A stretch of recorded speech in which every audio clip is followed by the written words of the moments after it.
Current থাকে না, current 1 ঘন্টা থাকলে 4 ঘন্টা থাকে না। লাগাই খাইতে খাইতে আরবদের কাছে আমরা দেনা হয়ে গেছি। আমরা ঘুরতে আসি কিন্তু বরফ পাইতেছি না, কোনো মিল পাইতেছি না, সব মিল বন্ধ। গাঙে যাইতে পারতেছি না, মাছ ধরা তো বরফ লাগবে, বরফ ছাড়া আমাদের কোনো উপায় নাই। তীব্র লোডশেডিং এ বিপর্যস্ত উপকূলের মৎস্য শিল্প। বিদ্যুতের অভাবে ব্যাহত হচ্ছে বরফ উৎপাদন।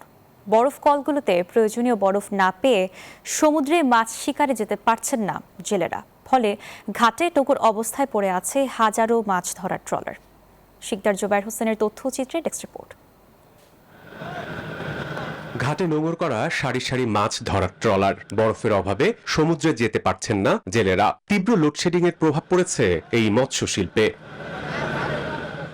জেলেদের অভিযোগ, তীব্র লোডশেডিং এ ব্যাহত হচ্ছে উপকূলের বরফ কলগুলোর উৎপাদন। জাল, জ্বালানি আর প্রয়োজনীয় সরঞ্জাম প্রস্তুত থাকলেও সব মশার বিরুদ্ধে সুরক্ষা দিতে এলো বসুন্ধরা এক্সট্রিম অ্যারোসল। মশার বিরুদ্ধে এক্সট্রিম সুরক্ষা। মিলছে না পর্যাপ্ত বরফ, ফলে নির্ধারিত সময়ে সমুদ্রে যেতে পারছেন না তারা। এতে মাছ আহরণ কমে যাওয়ার শঙ্কা দেখা দিয়েছে। কারেন্ট থাকে না, কারেন্ট 1 ঘন্টা থাকলে 4 ঘন্টা থাকে না। লাগাই খাইতে খাইতে আরবদের কাছে আমরা দেনা হয়ে গেছি। আমরা ঘুরতে আসি কিন্তু বরফ পাইতেছি না, কোনো মিল পাইতেছি না, সব মিল বন্ধ।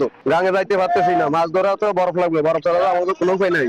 14 ঘন্টা মেশিন চালু রাখতে হয়। বিদ্যুৎ চলে যাওয়ায় স্বাভাবিক উৎপাদন সম্ভব হচ্ছে না। পাশাপাশি বিদ্যুৎ আসা যাওয়ায় ঝুঁকিতে পড়েছে কলের যন্ত্রপাতিও। 1 ঘন্টা বিদ্যুৎ পাই, আবার 2 ঘন্টা পাই না, আবার আমরা যেটা চালাই ওইটা আবার জায়গায় চলে আসে। সিস্টেম লস, এবং আমাদের বিলটাও সিস্টেম লসে অনেক বাড়তি হয়ে যায়। ট্রলারগুলো সময় মতো সমুদ্রে যেতে না পারলে এর প্রভাব পড়তে পারে মাছ আহরণ, সরবরাহ ও বাজার ব্যবস্থাপনায়।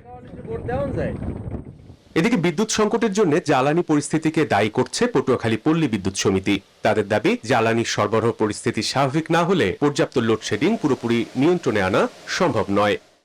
জ্বালানি পরিস্থিতি যদি স্বাভাবিক হয়ে যায় তাহলে আস্তে আস্তে বিদ্যুৎ উৎপাদন স্বাভাবিক হয়ে যাবে এবং আমরা পর্যাপ্ত বিদ্যুৎ পাবো, গ্রাহকদেরকে পর্যাপ্ত দিতে পারবো।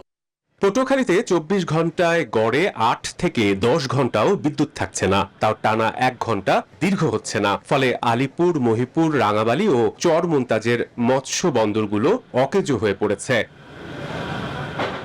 Desk report, news 24।